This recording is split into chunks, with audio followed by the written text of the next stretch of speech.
And good morning. We're ready for our next lesson in English. Now remember, I told you yesterday when you did your last lesson that this chapter we're going to take it a little bit quicker, and we might get a little bit quicker as we get to the end of the chapter. Now today's lesson is about the dictionary, and tomorrow's lesson is more about the dictionary.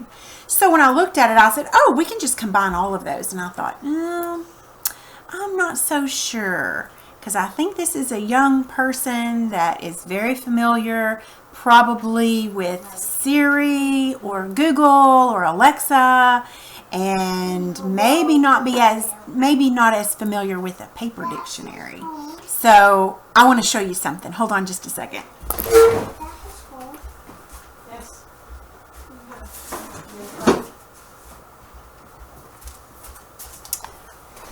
See this dictionary? It's lost its back cover. My kids wrote School Rocks.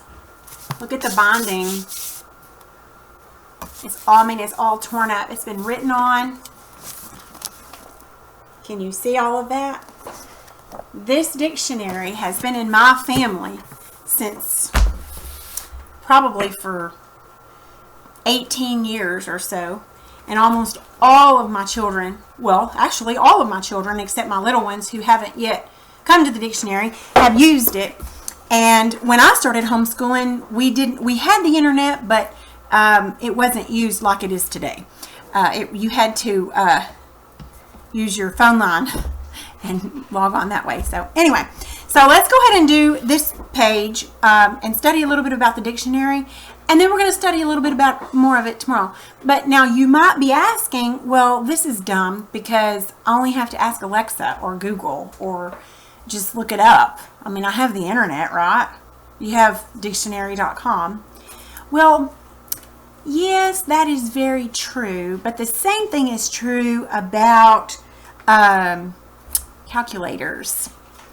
You probably will always have a calculator somewhere, whether it's on your phone or wherever it is. But there might be a time perhaps that you're stuck somewhere and you don't have anything. Or what would happen if we didn't have any more electricity? What would happen if we had a national outage and everything went out? That's very possible. We hope that that doesn't happen. But if it does, you want to be prepared. You want to know how to use a book, how to use a dictionary, how to use a calculator. Just because it might seem old-fashioned doesn't mean it's not good. Okay, so let's look in our book, page 121 and 122. Now on page 121, there's a blue section from a dictionary. And there's a lot of arrows pointing from those green boxes, trying to tell us what all these things are. Now a dictionary lists words in alphabetical order. So you probably know that. And you look up the meanings of words. It's like a glossary on steroids. And so we have to look up the entry words to see what these words mean. Now, is that the only thing you can find in a dictionary? No. You can find the pronunciation, how to pronounce it. And oftentimes I go to the dictionary to find out how to pronounce words. If it's a word that I don't know, especially if I don't know how to pronounce the word, I'll go in and I'll look at the pronunciation and I'll say it and I'll say it and I'll say it. I'll put the accent mark where it goes, and then all of a sudden it rings a bell, or I've heard it before or whatever, and now I know how to say it. So I use the dictionary often, and the paper dictionary is my very dear friend. Okay. Do you see the first green box on the upper left-hand corner? It says God words. Now, do you see what that's pointing to? It's pointing to the word Maine, and on the other side, there's the word man-made. Now, what that means is that the word on the left, this is a God word. The word on the left, Maine, that means that's the first word listed on the page. So look right underneath Maine. And the very first entry word you see is Maine. Now look at the other God word on the right-hand side. It's man-made. That one's going to be the last entry on that page. So look at the very last entry word, and it's man-made. All right. Now, after you find your God words, then you begin to look at the entry words. Your entry words are the words you're looking up. For instance, Let's look at manhood. Now there's our word. Our entry word is manhood. Notice how they have a dot between the syllables. That's common. Right beside that, they have the pronunciation in little, they have little lines between them. Manhood shows you exactly how to say the word, how to pronounce it, and where to put the syllable, the accent mark. Then you have the part of speech.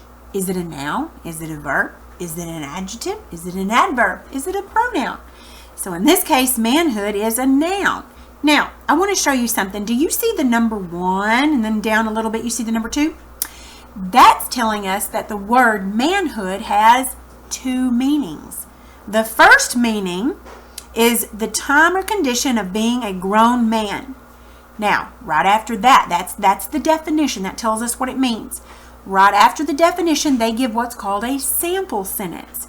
That shows you how to use the word in a sentence. So here's the first sample sentence.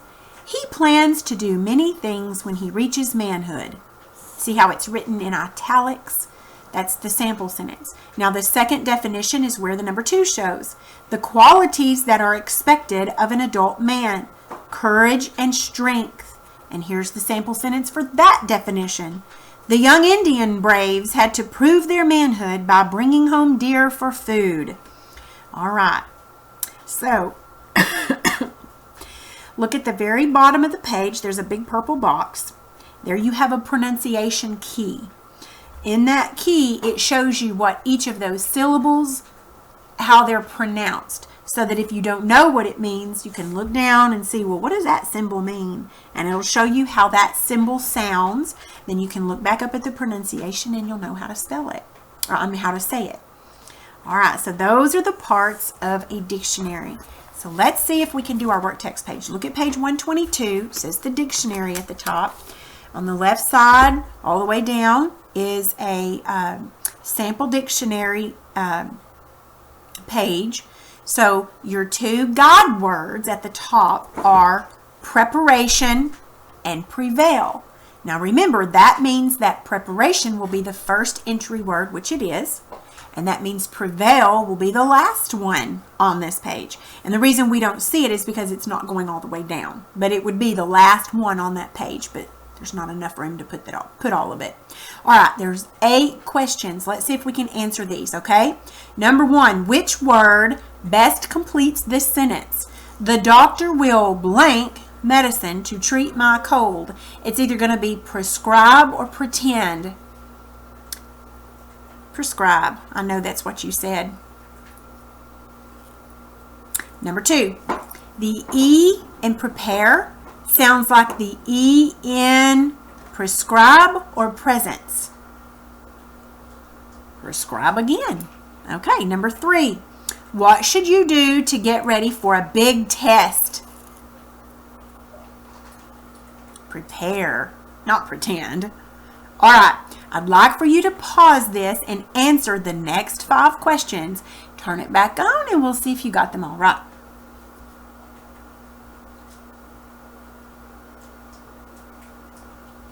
Okay, number 4. You should have gotten prestige. Did you know how to even say that word? If you didn't, you could look at the pronunciation over here on the side. Prestige. Let's see, where did it go?